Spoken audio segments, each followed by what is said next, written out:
Now, the last few months here on Look North, we talked a lot about smartphones and children. Well, head teachers in York are meeting next month to discuss adopting a citywide ban on smartphones in schools for pupils under 14. Fishergate Primary has already asked parents to pledge not to buy them and wants other schools to follow suit. It comes after growing concerns about the impact social media is having on the mental health of young people. I've been speaking to parents, teachers and students about it.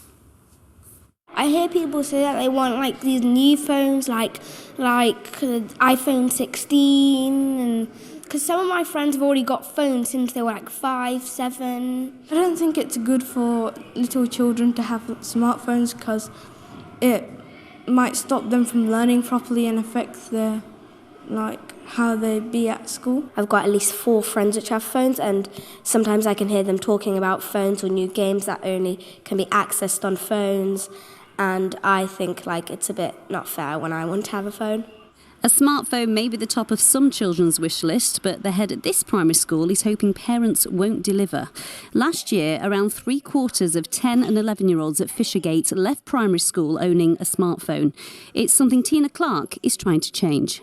We have communicated to parents that we want them not to buy their child a smartphone while they are in primary school, ideally not until they're 14. And this year we were really clear from the outset that this was our school policy and this is what we hoped that our parents would buy into. Tell me about the issues that you've had around smartphones in the past.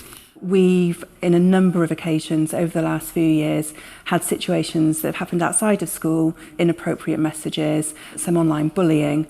We've had one child a year that we know of who has been groomed, and the police have been involved. That really opened our eyes to how vulnerable smartphone use can make our children.